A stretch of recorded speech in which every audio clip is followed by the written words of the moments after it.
कैसे हैं आप सब। एक बार पुनः आप सभी का स्वागत है एक्सीलेंट इन लर्निंग क्लासेज में। और हाई स्कूल का फिजिक्स का आज ये तीसरा वीडियो है। पहले दो वीडियोज में हमने जाना प्रकाश क्या है, प्रकाश के गुण क्या हैं, प्रतिबिंब क्या होता है, परावर्तन कितने प्रकार से होता है, परावर्तन क्या है, परावर्तन से संबंधित जो है एक नंबर के प्रश्न पूछे जाते हैं, उन चीज़ों को हमने जाना। और अभी आज हम लोग सीखेंगे दर्पण क्या होता है।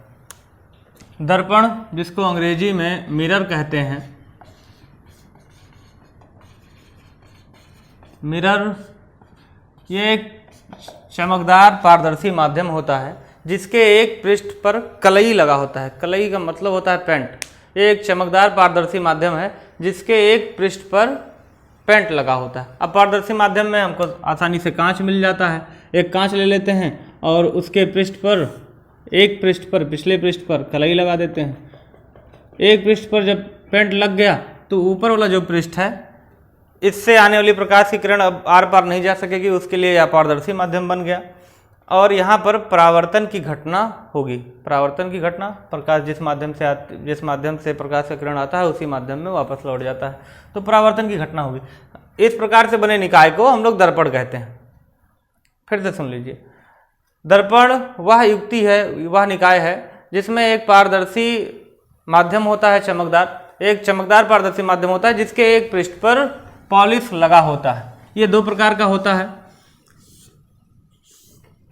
पहला होता है समतल दर्पण। ये दर्पण आपके घर में आपका चेहरा देखने के काम आता है। प्लेन मिरर कहते हैं इसको अंग्रेजी में। और दूसरा होता है गोलीय दर्पण। ये विभिन्न प्रकार की आकृतियां बनाने के काम आता है। गोलीय दर्पण के बारे में भी बहुत डिटेल में पढ़ना है, लेकिन पहले हम सब समतल दर्पण को जानते हैं।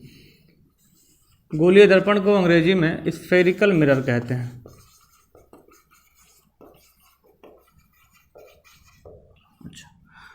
समतल दर्पण क्या होता है? ऐसा दर्पण जिसका परावर्तक पृष्ठ समतल होता है। ये जो पृष्ठ जिससे परावर्तन की घटना हो सकती है, एक तरफ तो पॉलिश लग गया, ये बेकार। जो दूसरा पृष्ठ बचा है जिससे परावर्तन की घटना हो सकती है उसको परावर्तक पृष्ठ कहते हैं। और ऐसा दर्पण जिसका परावर्तक पृष्ठ, लिख दीजिए, जिसका परावर्तक पृष्ठ समतल हो, वह समतल दर्पण कहलाता है। जिसका परावर्तक पृष्ठ वक्राकार होता है वह गोलीय दर्पण कहलाता है। ठीक है। समतल दर्पण ये आपके घरों में यूज होता है। और इससे प्रतिबिंब किस प्रकार से बनता है और इससे बनने वाले प्रतिबिंब के क्या गुण होते हैं, चलिए इन बातों पर फोकस करते हैं। एक समतल दर्पण आपके घर का आईना बना देते हैं। वीडियो को रोक करके आपको जो भी नोट करना है नोट कर लिया करें और एकाग्रता से बात को सुनिए। सारी बातें आपको याद हो जाएंगी बहुत ही आसानी से। समतल दर्पण एक ठो लेते हैं। आपके घर का जो मिरर है, ये इसमें पीछे पॉलिश लगा हुआ है। समतल दर्पण से प्रतिबिंब का बनना, ये अगला टॉपिक है।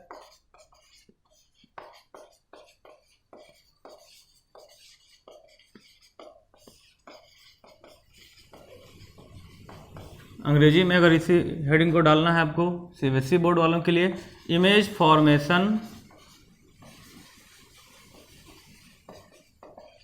Bye plane mirror.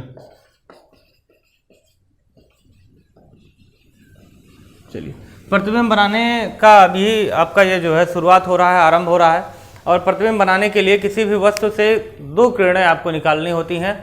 जब हमने आपको जो है प्रतिबिंब बताया था, प्रतिबिंब दो प्रकार के होते हैं, तो उसमें बताया था कि इससे जो है जिस वस्तु से चलने वाली प्रकाश की किरणें आपस में कहीं मिलती हुई प्रतीत होती हैं वह आभासी प्रतिबिंब होता है। और अगर वस्तु से चलने वाली प्रकाश की किरणें किसी वस्तु पर मिलती हैं वास्तविकता में, तो वह प्रतिबिंब वास्तविक प्रतिबिंब होता है। वास्तविक प्रतिबिंब को पर्दे पर प्राप्त किया जा सकता है। तो ये समतल दर्पण है। समतल दर्पण द्वारा जो प्रतिबिंब बनता है वो कभी अलग नहीं प्राप्त किया जा सकता, किसी पर्दे पर नहीं प्राप्त किया जा सकता। इसके द्वारा बना प्रतिबिंब दर्पण में ही दिखाई देता है। समतल दर्पण से जो प्रतिबिंब बनता है वो आपको दर्पण में दिखाई देता है। और इसके सामने एक वस्तु हमने रख दिया, एक बिंदु वस्तु रखा हुआ है इस जगह पर, इसका नाम दे देते हैं वो ऑब्जेक्ट, एक बिंदुवत वस्तु रखा हुआ है। इसका प्रतिबिंब बनाने के लिए हमको इससे दो किरणें गुजारनी होंगी। एक किरण ये ले चलते हैं, आकर के यहाँ टकराया, टकराने के बाद क्या होगा, टकराने के बाद चूंकि पीछे पॉलिश लगा है तो इस जगह पर परावर्तन होगा।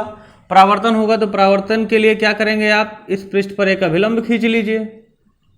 अभिलंब से आपको ज्ञात हो जाएगा कि ये जाएगा कहाँ। ये अभिलंब से जिस कोण पर प्रकाश का किरण आ रहा है उतने ही कोण बनाते हुए ये अभिलंब से निकल जाएगा।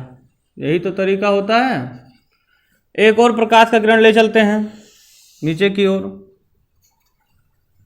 इस जगह पर आके टकराया, ये परावर्तक तल के इस बिंदु पर टकराया।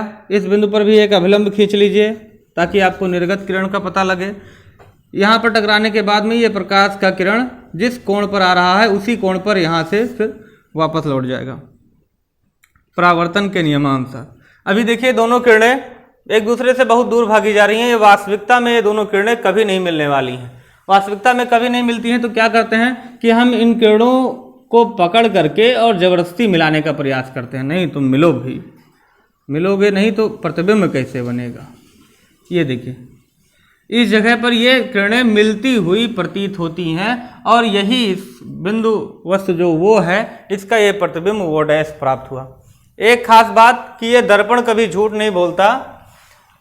दर्पण से जितनी दूरी पर वस्तु है दर्पण में उसका प्रतिबिंब उतनी ही दूरी पर दिखेगा। जितने नज़दीक वस्तु रहेगा उसका प्रतिबिंब भी दर्पण में उतना ही नज़दीक दिखेगा। जितने लंबाई का वस्तु होता है दर्पण में उतने ही लंबाई का वस्तु दिखता है। तो ये दर्पण की खासियत है। इसके द्वारा बने प्रतिबिंब के गुण जान लीजिए। प्रतिबिंब के गुण,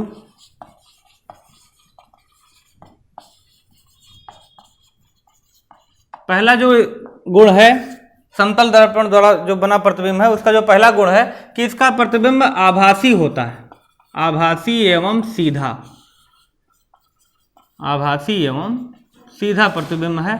आभासी प्रतिबिंब इसलिए क्योंकि यह दर्पण में ही प्राप्त होता है, अलग नहीं प्राप्त किया जा सकता। दूसरा जो गुण होता है कि ये वस्तु के बराबर लंबाई का होता है। प्रतिबिंब वस्तु के बराबर लंबाई का होता है। आप जितने बड़े हैं दर्पण में उतने ही बड़े दिखेंगे, लंबाई का होता है।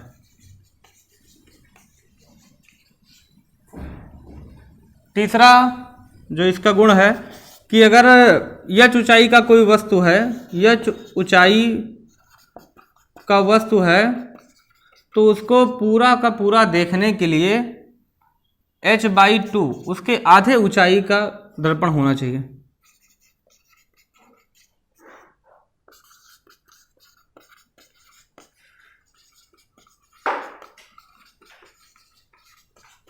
अगला जो खासियत है इस प्रतिबिंब का कि वस्तु जितना दूर होगा, वस्तु दर्पण से जितना दूर होगा,